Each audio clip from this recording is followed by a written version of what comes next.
लेकिन उससे पहले आइए बढ़ते आगे 10 की कमाई में मुलाकात की जाए दो खास मेहमान से, पालविया साहब, सेठी साहब।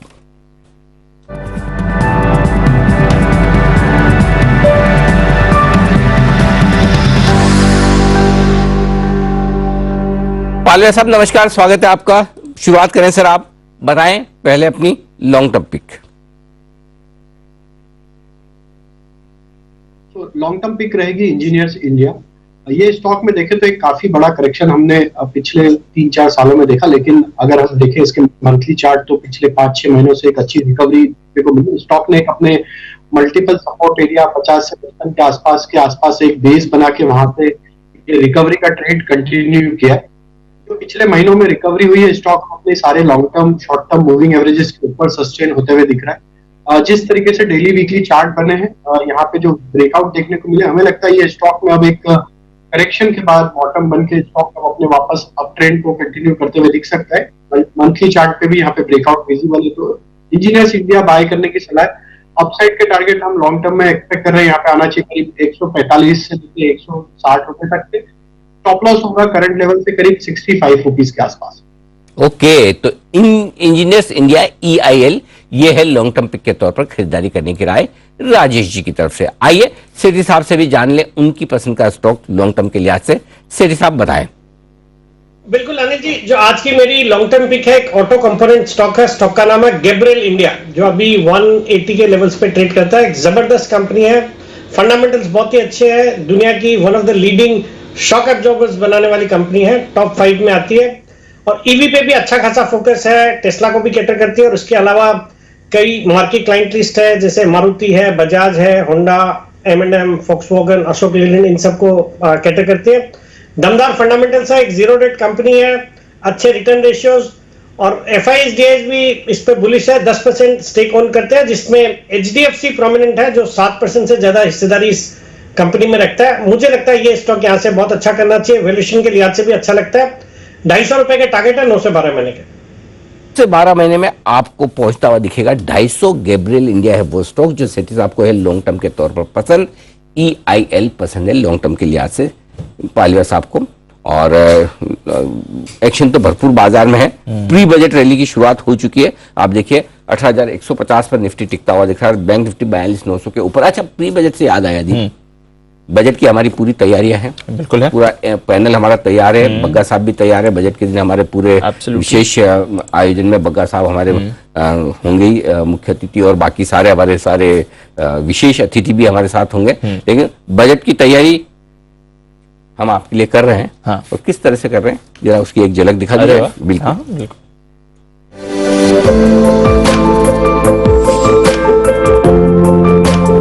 एक्सक्यूज मी जी, क्या आप घर लेने का सोच रही हैं? क्या घर लेने का प्लान? देख रहे हैं महंगाई कहाँ पहुँच गई है, अभी बजट नहीं है। एक्सक्यूज मी, हाँ? क्या आप गाड़ी लेने का सोच रहे हैं? अरे भाई, इधर देख नहीं रहे, हम लोग पैदल चल रहे और अब गाड़ी लेने की बात कर रहे हैं। अरे बजट नहीं है, चलो भाई। बहुत महंगाई है भैया। एक्सक्यूज मी, कहीं घूमने का प्लान बना रहे हैं? कमाल करते हो भैया, घर से निकलते ही 500 रुपया सुट हो जाता है और आप बात करते हैं कहीं घूमने जाएं। अरे बजट नहीं है भैया। भाई चाय पियो। बजट नहीं है। बजट नहीं है। बजट है कटे भाया। भैया बजट कहाँ है? बजट यहाँ है। 1 फरवरी को सिर्फ जी बिजनेस पर पूरे दिन भर देखिएगा, एकदम आसान भाषा में। क्योंकि बजट देखोगे नहीं तो समझोगे कैसे और बनाओगे कैसे।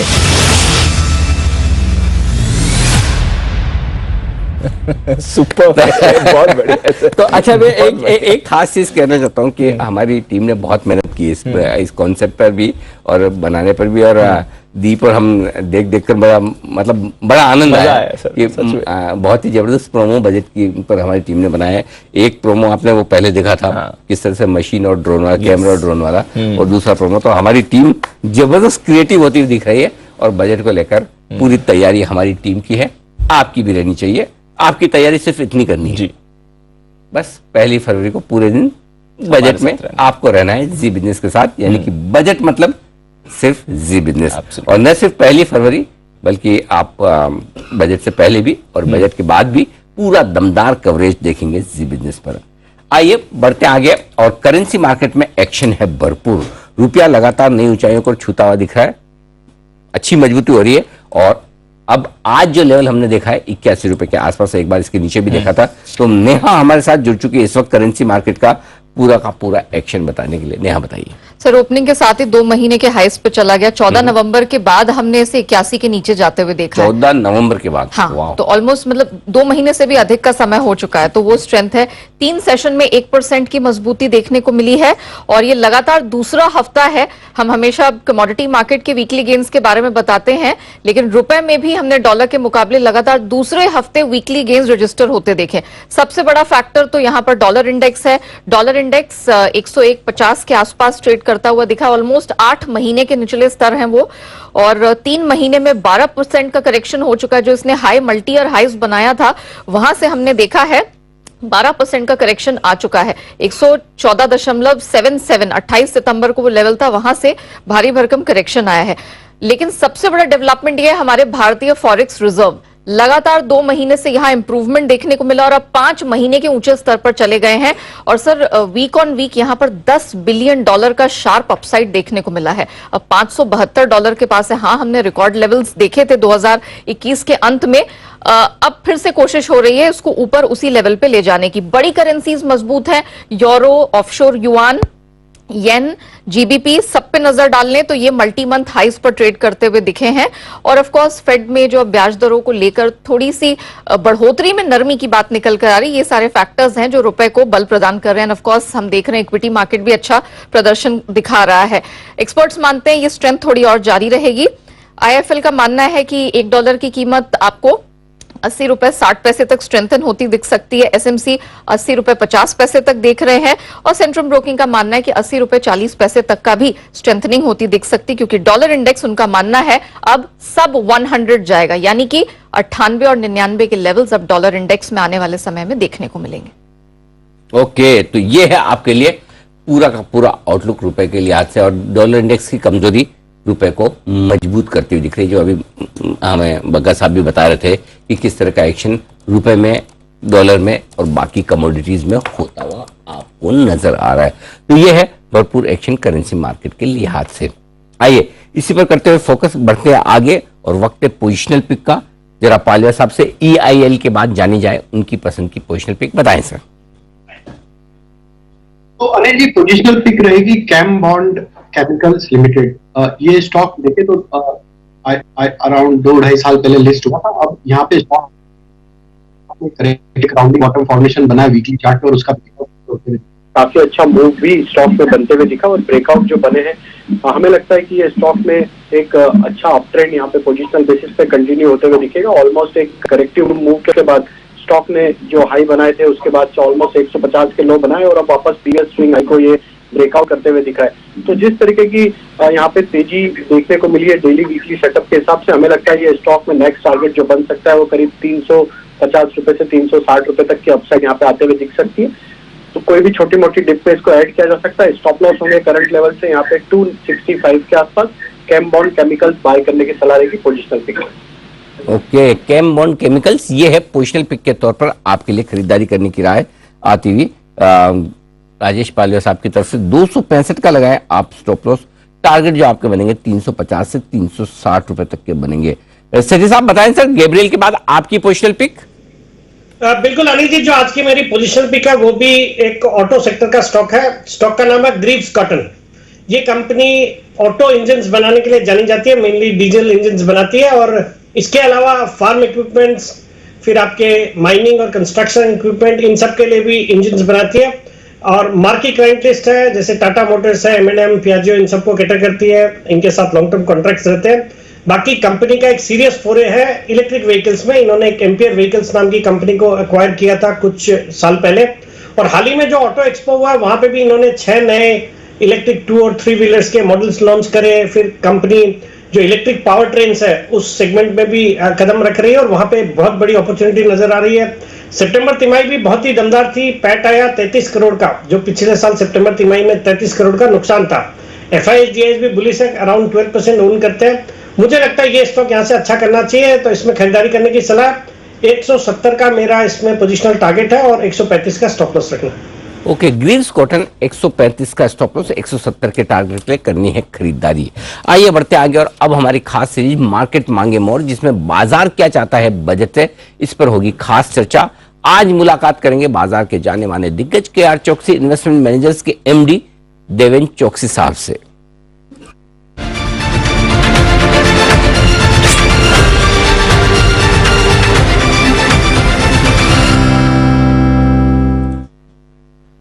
देवेन भाई, बहुत बहुत स्वागत है आपका, सुप्रभात। बजट अब सामने है और बाजार की उम्मीदें भी लगी हुई है। पहले बाजार की उम्मीदें पूछूं उससे पहले कि बजट से क्या उम्मीदें की जाए, देश के लिहाज से, इकोनॉमी के लिहाज से, इंडस्ट्री और बिजनेस के लिहाज से, पहले वो बताएं सर, कैसा रह सकता है बजट? तो नमस्कार अनिल जी। नमस्कार sir. Good morning to everyone of you जी। बजट के अंदर से हम 3 चीज के ऊपर फोकस रख रहे हैं। A for agriculture, I for infrastructure, M for money। ये 3 चीज के ऊपर हम लोग बजट के अंदर काफी हद तक एक फोकस रख रहे हैं। एग्रीकल्चर के अंदर जो हिसाब से गवर्नमेंट ने लास्ट ईयर के अंदर भी बजट में एलोकेशन किया था, including growing some of the crops which are probably I think not yet happening, particularly in the area of edible oils, palm oil cultivations के लिए उन्होंने गए साल के अंदर एक एडिशनल अमाउंट एलोकेट किया था नॉर्थ ईस्टर्न स्टेट्स के लिए। तो this particular process will continue because I think that would probably reduce our import in future years. दूसरी तरफ एग्रीकल्चर के अंदर ज्यादातर हम समझ रहे हैं कि I think investment will come into the storage facilities, particularly because of the larger amount of food processing areas that we are now building up in coming times.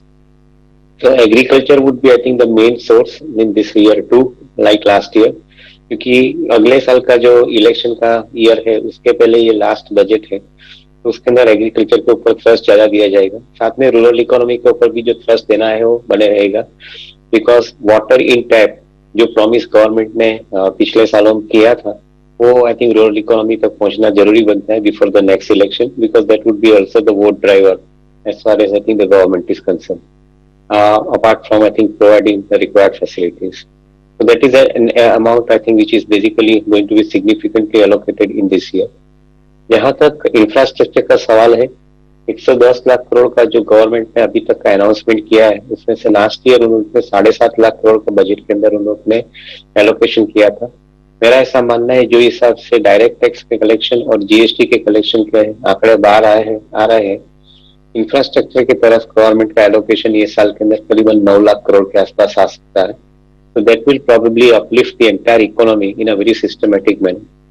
Along with infrastructure, जो PLI schemes है जिसके अंदर 14 sector के अंदर करीबन 2 लाख करोड़ के allocation की government ने एक तैयारी की है, उसके साथ में मैं मानता हूँ कि नए क्षेत्र जुड़ेंगे और additional amount also will come up.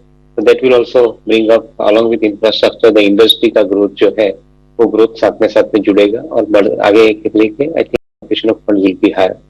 Last but not the list, money for growth, जो इंक्लूसिव ग्रोथ की बात कर रहे हैं उनके अंदर मेरा ऐसा मानना है कि higher amount of tax collection is one source. At the same time नए फंड्स इकोनॉमी के अंदर लाने के लिए गवर्नमेंट ने जो प्रक्रिया सेट की है उसके अंदर मेरा ऐसा मानना है करीबन FPI और FDI दोनों सोर्स के हिसाब से $130 बिलियन के ऊपर का एडिशनल फंड फ्लो आने की संभावना है। आई think that will also probably come along with the new tax tightening measures I think that the government is bringing to increase the tax collection. Okay, तो बिल्कुल ठीक बात है। तो 3 चीजों पर फोकस होगा बजट का, agriculture A, I infrastructure, M money. M पूरा बजट पर एम करके आए हैं हमारे देवेन भाई। देवेन भाई, एम पे हमारे लिए दूसरा एम एक और है, मार्केट। तो मार्केट के लिए बजट में क्या कुछ होगा, क्या कुछ होना चाहिए या क्या नहीं होना चाहिए, वो सब बताएं सर। ऐसे market I think is definitely following the government policy at large, और मेरा ऐसा मानना है कि मार्केट के अंदर ओवरऑल आई थिंक मूड काफी हद तक पॉजिटिव है। जो नहीं होना चाहिए उसके अंदर की बात करें तो मार्केट के अंदर जो एक संभावना है कि यहाँ पे टैक्सेशन के अंदर कुछ चेंजेस आएंगे, मेरा ऐसा मानना है कि नहीं आने चाहिए, क्योंकि 2018 के अंदर गवर्नमेंट ने लॉन्ग टर्म इक्विटी के ऊपर टैक्स डाला था और बाद में उन्होंने STCG के ऊपर भी 15% का टैक्स रखा है। तो मेरे ख्याल से ये पॉलिसी काफी हद तक सुरक्षित पॉलिसी है मार्केट के लिए, उनको चेंज नहीं करना चाहिए। At the same time, higher amount of value traded is also producing a good amount of security transaction tax for the government. करीबन लास्ट ईयर 21,000 करोड़ का कलेक्शन हुआ था. मेरा ऐसा मानना है कि with larger thrust to market, STT, which is a very clean source of tax, will also continue. So I think ये तीन चीज के ऊपर गवर्नमेंट टैक्स डेफिनेटली कलेक्ट कर रही है. And the fourth aspect I think in which the investors are paying tax is dividend distribution tax, जिसके अंदर कंपनियां भी टैक्स कर रही है और इन्वेस्टर के हाथ में भी डिविडेंड जो आता है उसमें भी टैक्स कलेक्ट किया जाता है. तो मैं ऐसा समझता हूँ कि मार्केट के माध्यम से देखें तो टैक्सेशन काफी हद तक गवर्नमेंट एडिक्वेटली कवर कर चुका है. कोई लूज एरिया नहीं है यहाँ पे कि जहाँ पे प्लग करके आप नए अमाउंट कलेक्ट कर सकते हो. मैं नहीं मानता हूँ मार्केट को कोई टैक्सेशन के हिसाब से कोई ज्यादा बदलाव आना की संभावना है. ऑन द कॉन्ट्री मैं ऐसा मानता हूँ कि मार्केट को ज्यादा उत्तेजन दिया जाता है तो डेफिनेटली नए फंड्स इंडिया की इकोनॉमी के अंदर आते हैं और इससे वॉल्यूम ज्यादा बढ़ेगा, बिजनेस ज्यादा बढ़ेगा and overall growth can come. हाँ, एक चीज के ऊपर मैं ज्यादा ध्यान देता हूँ कि गवर्नमेंट शायद एक रोड मैप क्लियरली रखेगी कि जो गिफ्ट सिटी के अंदर BSE और NSE दोनों के अलग अलग एक्सचेंज चल रहे हैं उनको शायद मर्ज करने की प्रस्ताव दिया जाए. और वो प्रस्ताव आता है तो शायद आई थिंक ग्लोबल मार्केट की तरफ हमारा जो एक रुझान है वो थोड़ा शायद मजबूत हो सकता है. तो ओवरऑल आई थिंक मैं ऐसा समझता हूँ कि गवर्नमेंट के पास काफी हद तक मार्केट को प्रमोट करने के लिए, इंसेंटिव देने के लिए काफी हद तक अपॉर्चुनिटीज है by way of keeping the policy consistent. Okay, तो चलिए मार्केट के लिए है कि पॉलिसी की कंसिस्टेंसी रहे, ज्यादा कुछ बदलाव ना हो, उसी से हमारा काम चल जाएगा, ज्यादा कुछ करने की जरूरत है नहीं. देवेंद्र भाई ये बताएं कि बजट के पहले या बजट के बाद अगर निवेश करना है लोगों को तो कैसे करना चाहिए? इंतजार करें या पहले भी कर सकते हैं? और दूसरा, कहाँ करना चाहिए? तो Anil ji, I think consumption का जो माध्यम है वो चालू रहेगा. डिस्क्रिशनरी नॉन डिस्क्रिशनरी दोनों जगह पे कंजम्पशन का जो ग्रोथ है वो ग्रोथ आगे के समय के लिए भी चालू रहेगा. उसकी ज्यादातर कारण ये है कि जो हिसाब से इकोनॉमी में नए फंड स्पेंड किए जा रहे हैं तो रूरल इकोनॉमी के अंदर परचेसिंग पावर बढ़ रहा है. At the same time I think per capita income जो बढ़ने के साथ में I think higher amount of money is coming in the hands of individuals. मैं ऐसा मानता हूँ कि ऑटो के ऊपर ध्यान देना जरूरी बनता है. पर्टिकुलरली ये साल से जो स्क्रैपेज पॉलिसी इंप्लीमेंट होने जा रही है कमर्शियल व्हीकल के अंदर, तो मैं ऐसा समझता हूँ कि कमर्शियल व्हीकल के ऊपर एक ऑटो के अंदर ध्यान ज्यादा देना चाहिए क्योंकि यहाँ पे नए व्हीकल्स की डिमांड होने की संभावना है. करीबन 2 से 2.5 लाख न्यू कमर्शियल व्हीकल्स सालाना नई डिमांड जनरेट हो सकती है. तो ये एक अच्छी पॉसिबिलिटी गिनी जानी चाहिए ऑटो के अंदर. अलॉन्ग विथ ऑटो एंसिलरी के ऊपर भी हम मानते हैं कि काफी हद तक एक अच्छा रुझान, अच्छी अपॉर्चुनिटी है because most of these companies are now basically catering to the OEMs in a very systematic manner. तो larger auto ancillaries के ऊपर थोड़ा ध्यान ज्यादा देना चाहिए इस समय के अंदर. Along with the financial sector के ऊपर ध्यान देना चाहिए क्योंकि जिस हिसाब से इकोनॉमी के अंदर ग्रोथ बनते जा रहा है, हम $5 ट्रिलियन की इकोनॉमी की तरफ आगे बढ़ रहे हैं. Obviously credit offtake is going to increase. जब क्रेडिट ऑफटेक बढ़ता है तो बैंकिंग एंड फाइनेंशियल कंपनियों के लिए समय बहुत अच्छा रहना चाहिए. ओवरऑल मैं ऐसा मानता हूँ कि जो बैंक के पास ज्यादा क्षमता है लैंड करने की, जिनके पास AUM बुक बड़ी है, उनके लिए मेरे ख्याल से समय काफी हद तक मजबूत रहेगा. Maybe some of the large private sector banks जो फिनटेक के साथ में भी जुड़े हैं उनके लिए भी शायद ये समय बहुत अच्छा रहेगा. तो ये along with consumption I would also consider the banking and financials.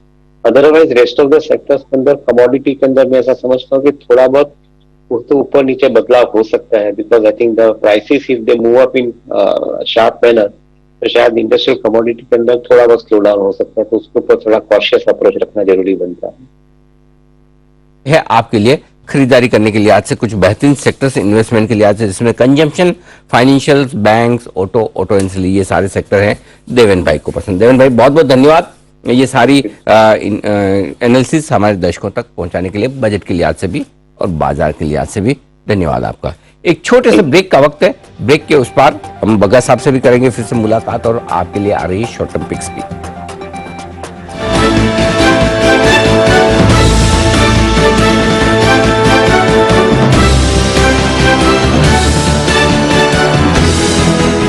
Stock as, अब अपना इन्वेस्टमेंट एक्सपर्ट खुद बनो.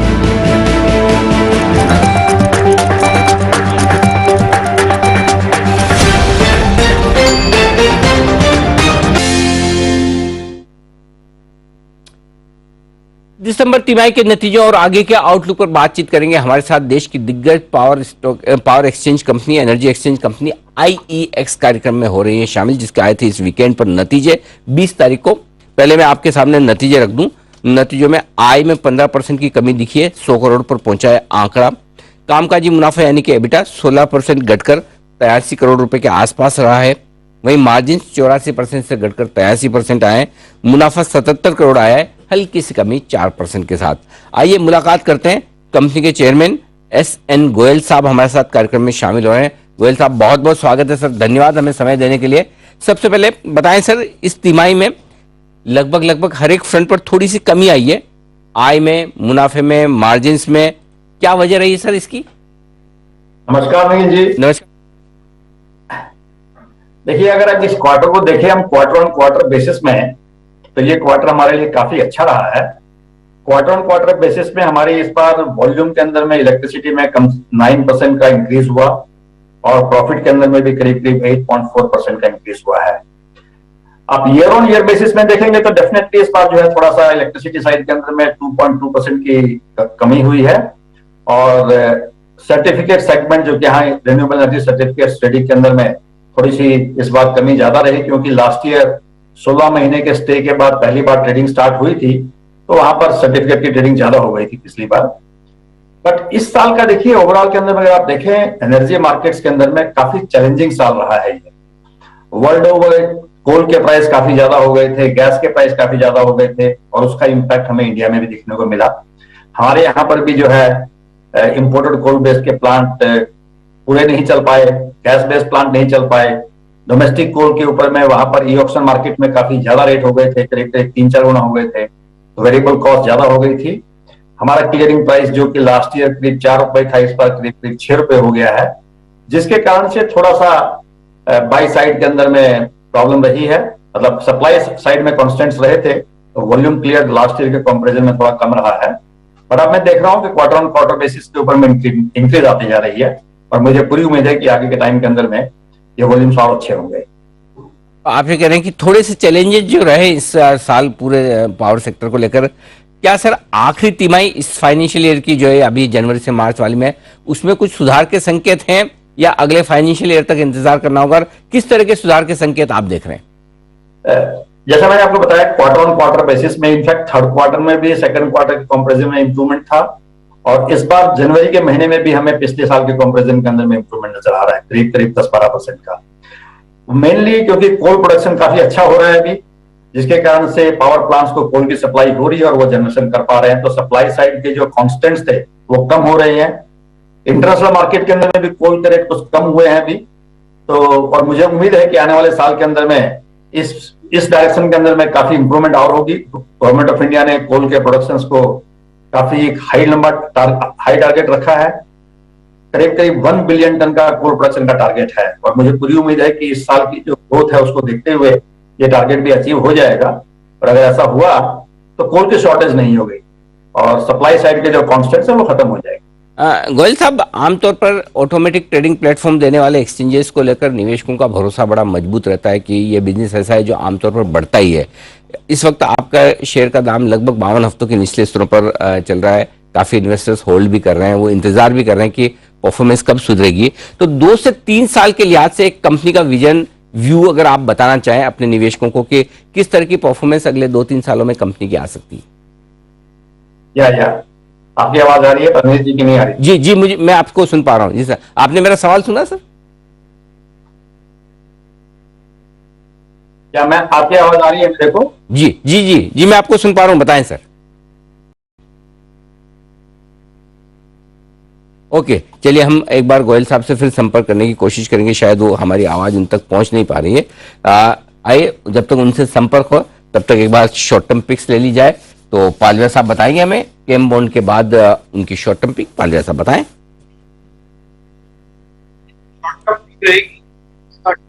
IMFA, Indian metal and ferro alloys limited, ये स्टॉक में देखें तो जिस तरीके के फॉर्मेशन यहाँ पे वीकली चार्ट पे बने हैं, अब ये स्टॉक ने अपने जो प्रीवियस स्विंग आई थे उसका ब्रेकआउट यहाँ पे करते हुए दिखा। ये 5th कंसेक्यूटिव वीक है जहाँ पे स्टॉक एक हायर हाई फॉर्मेशन बनाते हुए दिख रहा है, जो कि एक दिखाता है कि एक सस्टेन स्ट्रेंथ यहाँ पे short term medium term chart पे आते हुए दिख रही है। पिछले 2 दिनों के मूव में स्टॉक ने अब अपने 200 डे मूविंग एवरेज को कंफर्टेबली क्रॉस करते हुए दिखा है। तो जिस तरीके के chart structure near term setup पे बनते हुए दिख रहे हैं IMFA के, हमें लगता है ये स्टॉक को यहाँ पे बाय किया जा सकता है। शॉर्ट टर्म में हम एक्सपेक्ट कर रहे हैं इसके टारगेट आना चाहिए 370 रुपए तक के। करंट लेवल से स्टॉप लॉस होगा करीब 285 के आसपास। 285 के स्टॉप लॉस के साथ 370 के टारगेट के लिए Indian metal and ferro alloys IMFL ये है स्टॉक जहां पर खरीदारी करने के आए। बंसल जी IMFL का मतलब कुछ और समझते हैं, लेकिन यहाँ पर IMFL का मतलब है Indian metal and ferro alloys, right? इसमें खरीदारी करने के आए हैं। हाँ, क्लैरिफिकेशन जरूरी है भाई, बता दिया जाए एकदम, क्योंकि राजेश पायलवान साहब ने भी शॉर्ट फॉर्म में बताया ना, तो कंफ्यूज ना IMFL। ओके, आइए एक बार गोयल साहब हमारे साथ फिर से कनेक्ट हो चुके हैं। गोयल साहब माफ कीजिएगा, शायद आपसे संपर्क बीच में हमारा टूट गया। तो मैं सवाल ये जानना चाहता था कि आपके निवेशक अगले 2-3 साल के बारे में कंपनी का विजन आउटलुक जानना समझना चाहते हैं, क्योंकि वो आपके स्टॉक को होल्ड कर रहे हैं, थोड़ा नीचे के दामों पर है, 52 हफ्तों के निचले स्तरों पर है। तो जरा एक बार विजन बताएं सर, अगले 2-3 साल में किस तरह की परफॉर्मेंस कंपनी की रह सकती है? अनिल जी, अगर पिछले 5 साल देखें आप, तो हमारी ग्रोथ जो है करीब करीब 20% के रेट पर रही है CAGR बेसिस पर। और इलेक्ट्रिसिटी की डिमांड कंट्री के अंदर में बढ़ने वाली है। हमारे GDP का ग्रोथ होगा तो इलेक्ट्रिसिटी की डिमांड भी बढ़ेगी, और जब इलेक्ट्रिसिटी की डिमांड बढ़ेगी तो मुझे पूरी उम्मीद है कि एक्सचेंज पर, इलेक्ट्रिसिटी एक्सचेंज के अंदर में इसका ग्रोथ होगा। और मुझे पूरी उम्मीद है कि जो मोमेंटम हमने पिछले दिनों अचीव किया है 20% की ग्रोथ का, हम आगे भी अचीव कर पाएंगे। और इसके साथ साथ में हम नए नए इनिशिएटिव ले रहे हैं। 2 साल पहले हमने गैस एक्सचेंज स्टार्ट की थी। ये गैस एक्सचेंज भी बड़ा अच्छा बिजनेस कर रही है। इस साल गैस एक्सचेंज ने जो है बहुत अच्छे वॉल्यूम्स किए हैं, करीब करीब 50 मिलियन MMBTU का वॉल्यूम करने की उम्मीद है मुझे इस साल में। और हमने इस साल अभी इस क्वार्टर के अंदर में एक इंटरनेशनल कार्बन एक्सचेंज भी स्टार्ट की है, क्योंकि आजकल आप देख रहे हैं कि ग्रीन्स के ऊपर में ग्रीन प्रोडक्ट्स के ऊपर में काफी स्ट्रेस है। कार्बन क्रेडिट्स की जो है काफी मार्केट के अंदर में डिमांड आने वाली है, और इंटरनेशनल मार्केट के अंदर में इसमें यूरोपियन कंट्रीज और American country multinational companies they are buying carbon credits. वो खरीदते हैं वॉलंटरी बेसिस पर। इंडिया में भी बहुत से कॉर्पोरेट खरीदने वाले हैं, और इंडिया जो है कार्बन क्रेडिट्स का एक बहुत बड़ा सप्लायर होगा। तो मुझे लगता है कि इन सब चीजों को देख करके आने वाले 3-4 साल के अंदर में बिजनेस ग्रोथ हमारी काफी अच्छी रहने की उम्मीद है। ओके, तो बेहतरीन बिजनेस ग्रोथ रहने की उम्मीद आप कर सकते हैं अगर आप लॉन्ग टर्म के लिहाज से IEX पर नजरें बनाए हैं। तो धन्यवाद गोयल साहब हमें समय देने के लिए और नतीजों पर और आगे के आउटलुक पर विस्तार से हमारे दर्शकों से बातचीत करने के लिए। SN गोयल MD IEX के आपसे विस्तार में बात करते हुए। आइए बढ़ते आगे, शॉर्ट टर्म पिक का वक्त है। सेठी साहब बताएंगे हमें ग्रीव्स कॉटन के बाद। सेठी साहब बताएं। बिल्कुल अनिल जी, जो आज की मेरी शॉर्ट टर्म पिक है, ये स्टॉक भी मेटल सेक्टर से ताल्लुक रखता है। स्टॉक का नाम है वेसुवियस इंडिया, जो रिफ्रैक्टरी गुड्स बनाने के लिए जानी जाती है, ग्लोबल लीडर है। एक MNC कंपनी है जिसमें Vesuvius group UK around 55% stake own करती है। ये कंपनी मेनली कैटर करती है फाउंड्रीज, फिर iron steel industry, power generation, glass और सोलर इंडस्ट्री। और हम देख भी रहे हैं कि मेटल सेक्टर वापस से बॉयंट हो गया है, जैसे चाइना के ओपनिंग की खबरें आ रही है। मुझे लगता है ये स्टॉक अच्छा करेगा। फंडामेंटल्स बहुत ही दमदार है। एक जीरो डेट कंपनी है। फिर आपके FISDIs भी अराउंड 24% हिस्सेदारी ओन करते हैं, जिसमें HDFC है, फिर कुवैत इन्वेस्टमेंट अथॉरिटी है। तो ऑल इन ऑल एक अच्छी क्वालिटी की कंपनी है। थोड़ा कम लिक्विड रहता है, वॉल्यूम्स इतने ज्यादा नहीं है, बट इस स्टॉक को करंट लेवल्स पे खरीदने की सलाह। मेरा शॉर्ट टर्म टारगेट है इसमें 1630 रुपए का, स्टॉप लॉस रखना है 1570 रुपए का। 1570 का स्टॉप लॉस, 1630 का टारगेट, वेसुवियस में खरीदारी करने की राय। अच्छा, बग्गा साहब हमारे साथ हैं। बग्गा साहब से एक इंटरेस्टिंग रिपोर्ट पर राय लेनी है। JP मॉर्गन की तरफ से आई है अलग अलग एसेट क्लास को लेकर, और उन्होंने जोड़ा है निवेश के अलग अलग एसेट क्लास को रिसेशन के साथ में। बग्गा साहब बताएं क्या कुछ इंटरेस्टिंग है इस रिपोर्ट में? जी अनिल जी, बेसिकली 9 मल्टी एसेट क्लास को उन्होंने एनालाइज किया, और अक्टूबर के मुकाबले अभी जो रुझान दिख रहे हैं उसको एनालाइज किया। अच्छी बात ये निकल के आई कि 9 में से 7 एसेट क्लास अब रिसेशन की प्रोबेबिलिटी 50% से कम दिखा रहे हैं। अब जैसे यूरोपियन स्टॉक मार्केट देखिए, वो काफी तेजी से भागा है। UK स्टॉक मार्केट तो लाइफ टाइम हाई की तरफ अग्रसर है। यूरोपियन मार्केट में काफी स्ट्रॉन्ग रिकवरी है। और बहुत जो 2 अहम कारण इस तरह का रीपोजिशनिंग के निकल के आ रहे हैं। एक तो है कि चाइना रीओपनिंग ट्रेड बहुत तेजी से लौट के आ रहा है। तो जो जून में चाइना खुलने वाला था, अब लग रहा है कि मार्च तक चाइना में फुल कैपेसिटी पे काम होना चाहिए, जिससे कि ग्लोबल ग्रोथ को एक बूस्ट मिलेगा, बोथ एक्सपोर्ट और इंपोर्ट्स दोनों की तरफ से। दूसरा है जिस तरह से यूरोप ने गैस को संभाला है, एनर्जी की किल्लत को इस विंटर में संभाल लिया। अभी भी देखें तो यूरोप का स्टोरेज अभी 92% चल रहा है, जबकि इस समय तक लगभग 50% पे उनका फ्यूल स्टोरेज आ जाया करता था।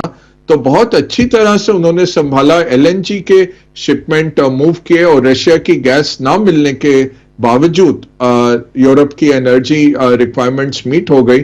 उससे बहुत कॉन्फिडेंस लौटा है यूरोपियन इंडस्ट्री में, यूरोपियन कंज्यूमर्स में।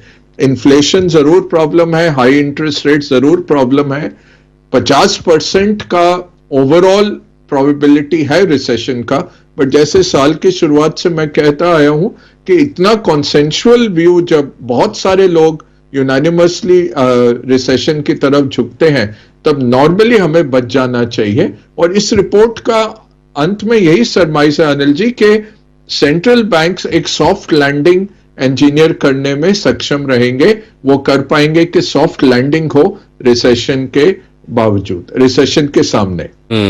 तो बहुत ही इंटरेस्टिंग रिपोर्ट आई है ये, जिन पर आपको अलग अलग एसेट क्लास में 50% से कम अब खतरे बचे हैं रिसेशन के। ये अच्छी चीज है, 9 में से 7।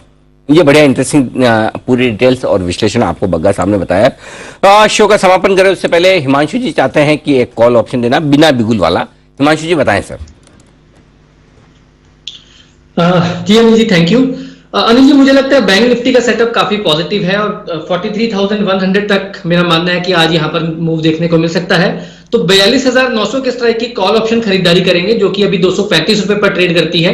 210 तक इसमें ऐड पोजीशन बनाकर चलने की सलाह रहेगी। 170 रुपए का स्टॉप लॉस मेंटेन करना है और अपसाइड में 310-320 रुपए तक के टारगेट्स 42,900 के बैंक निफ्टी की कॉल ऑप्शन में खरीदारी करके चलने की सलाह है। एट द मनी 42,900 का कॉल ऑप्शन खरीदने की राय। 43,000 का थोड़ा सा पहाड़ जैसा लेवल है जिसको पार करेगा और आगे बढ़ेगा, ऐसा मानना है हिमांशु जी का। 310-320 के टारगेट 42,900 के इसी महीने की परसों की एक्सपायरी वाला, परसों की एक्सपायरी परसों। ओके, इस बार मिड वीक ट्रेडिंग सेशन में होगी मंथली एक्सपायरी।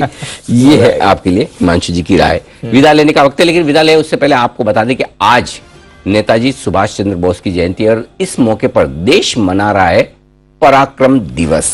और आज प्रधानमंत्री मोदी परमवीर चक्र विजेताओं को देंगे श्रद्धांजलि। अंडमान और निकोबार द्वीप समूह के 21 सबसे बड़े जो द्वीप हैं उनका नामकरण किया जा रहा है और यह नामकरण होगा परमवीर चक्र विजेताओं के नाम पर, उनके सम्मान में। तो बस ये आप जो तस्वीरें देख रहे हैं ये वहीं से आती हुई दिख रही है। आज हम हर रोज वैसे तो देश के प्रति, देश के सैनिकों के प्रति सम्मान के साथ हम शो का समापन करते हैं, लेकिन आज विशेष श्रद्धांजलि उन सभी परमवीर चक्र विजेताओं को भी है। तो अपनी जगह पर आप सब खड़े हो जाएं। जय हिंद।